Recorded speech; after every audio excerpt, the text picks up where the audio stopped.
Welcome to Creature Creator, the show where I help you recreate your favorite stories and characters at your gaming tables. This time around, we're going to be creating our own super high-tech best friends, like the uncanny M3GAN, from the self-titled film released by Blumhouse just last year. Creepy killer dolls are nothing new to the horror genre, with heavy hitters like Chucky, Annabelle, and Woody already in the mix. It's impressive seeing how big of an impact M3GAN has had on audiences across the globe. So big that I wouldn't be surprised if we started seeing copycats of the dancing android pop up left and right. Though, I have to ask, why should Hollywood have all the fun? I can see plenty of players getting a kick out of having the Barbie-nator 2000 making a special appearance in their games. And I've got just the tips and tricks you'll need to keep your super nanny from just being another cheap knockoff. Here on Creature Creator.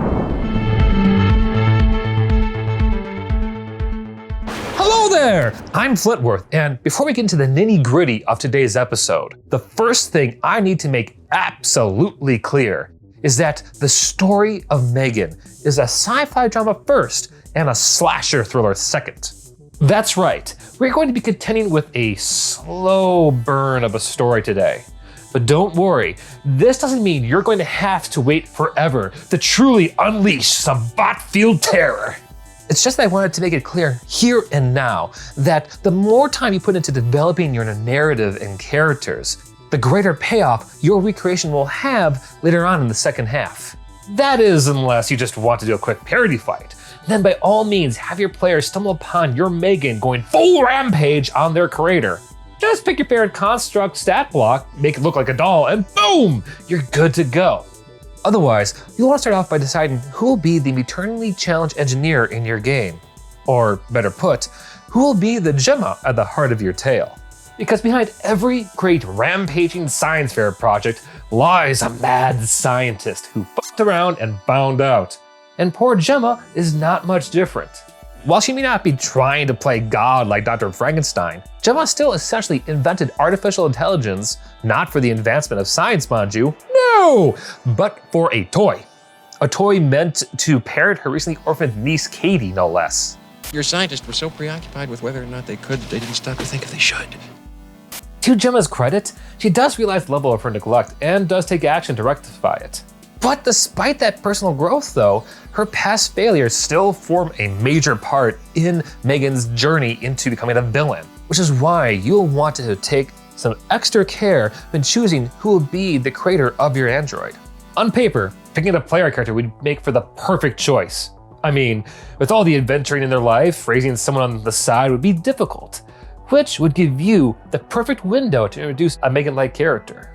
Well, that's the kicker though. You would probably have to plop the robot into their laps. That is, unless you get lucky and they play a class who could build it themselves, like a wizard or an artificer. Either way, it's a tall order if you're hoping to set up a M3GAN plot hook. In my opinion, a much more efficient route would be to create and set up a Gemma non-playable character. Ideally with a profession your players would reliably come back to in a regular fashion, like a weaponsmith or a major shopkeep. For a little extra flavor, I would personally go the route of having the party rescuing the unfortunate orphan in the wild themselves, to give them that added incentive to check in on Gemma to see how she's handling her new ward from time to time.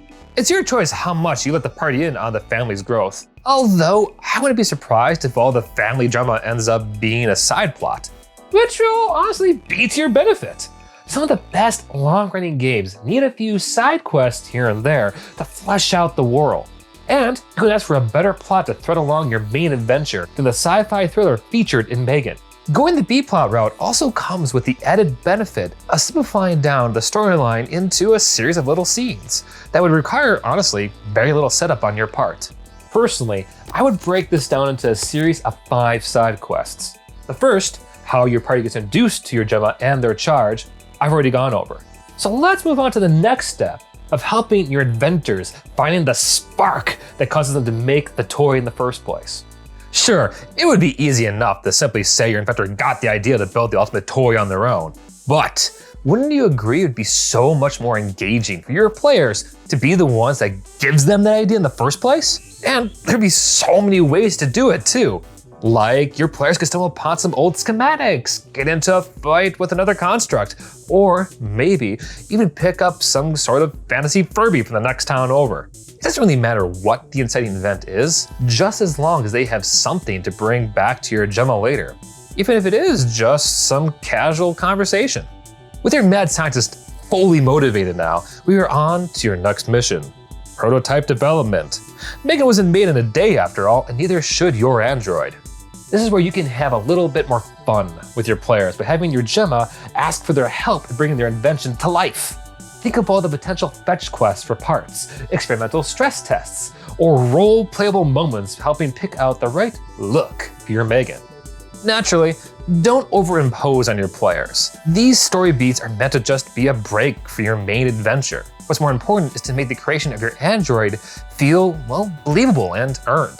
I know, worrying about running a believable story sounds silly when we are playing games that often involve magic and/or dragons. Even still, suddenly introducing new random robot characters out of the blue will throw people off.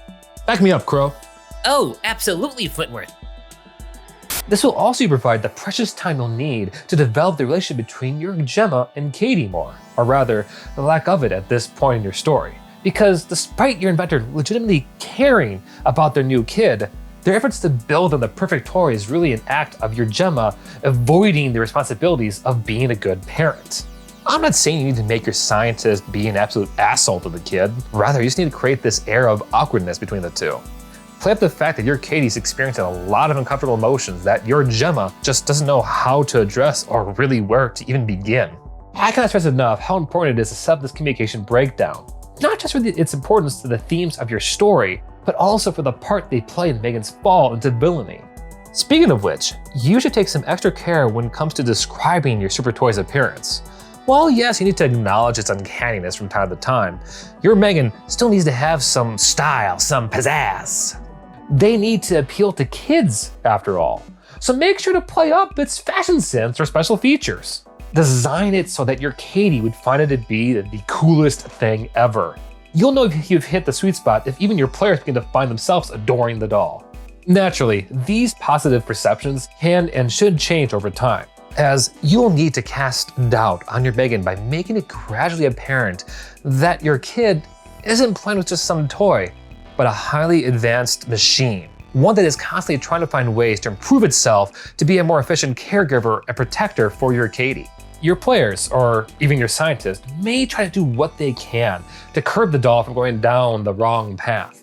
But unfortunately for them, like real life, accidents can and will happen. And you may have to be the unlucky one to set everything into motion, whether that be with a sudden battle encounter inside your Gemma's lab, or maybe the kid gets kidnapped when no one is looking. Whatever disaster you go with, make sure to build it into some kind of side quest that your players would feasibly want to bring your M3GAN along for the ride. Partly because, well, you're playing a game after all, and who wouldn't want to see the exact moment in the story when your M3GAN's alignment slides straight into lawful evil. Not that the doll will give any sign of this. I mean, they're not some lame human who has facial expressions. But I could see them bringing it up during your final showdown to kind of justify their actions. Which, let's be honest, is where the story was always headed from the start. Getting to this last climatic fight will take a little bit more restraint on your part. I mean, after all the setup you did to establish your M3GAN's motives and powers, it'd simply be a waste to have her start killing out in the open.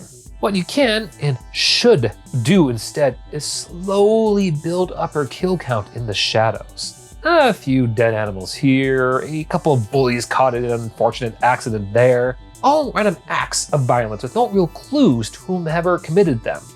Save for that all the victims had bumped into your Katie at one point or another. My recommendation, spread these attacks out to such a point that your players don't hear about them until maybe 5 or more sessions later, at the very least. The longer you go at it, the greater the unease your players will feel when they finally put all the little pieces together. And then, like a jack-in-the-box springing open, their world should quickly unravel into chaos as your party races to dismantle the bot before she can do something to your Gemma or worse. For this long overdue encounter, you're going to want to go all out, playing up M3GAN's fighting style. Be whimsical, witty, and most importantly, efficient. Your android is stylish only in action, not strategy. Go in for the kill at every possible opportunity. Game masters looking to have a throwdown using D&D 5th edition will be happy to hear that I've provided a monster sheet for them to use down in the description. Otherwise, as a general rule, I would recommend playing up your doll's strength and defense. They need to be a powerhouse in a small body. Your choice whether your kitty also takes part in this throwdown. Just remember that the doll will do everything in its power to hurt that kid as little as possible. Unless they turn on your M3GAN as well. Only then are all bets off. And after the dust settles and your M3GAN hopefully lies at your party's feet, really drive home how the whole ordeal leads to your Gemma learning to be a better parent to their kid. Yes, in the grand scheme of campaigns, side adventures like this can feel a little inconsequential, but I've always felt it was important for players to experience the joys of being a hero, regardless of a quest scale. For all we know, your player's actions may have prevented the rise of an army of killer toys, or at the very least, stalled its creation, for now. Either way, I'll leave any possible sequel hooks like that in your capable hands. Next time on Creature Creator. Salutations! Are you tired of your job? Do you wish you could be your own boss?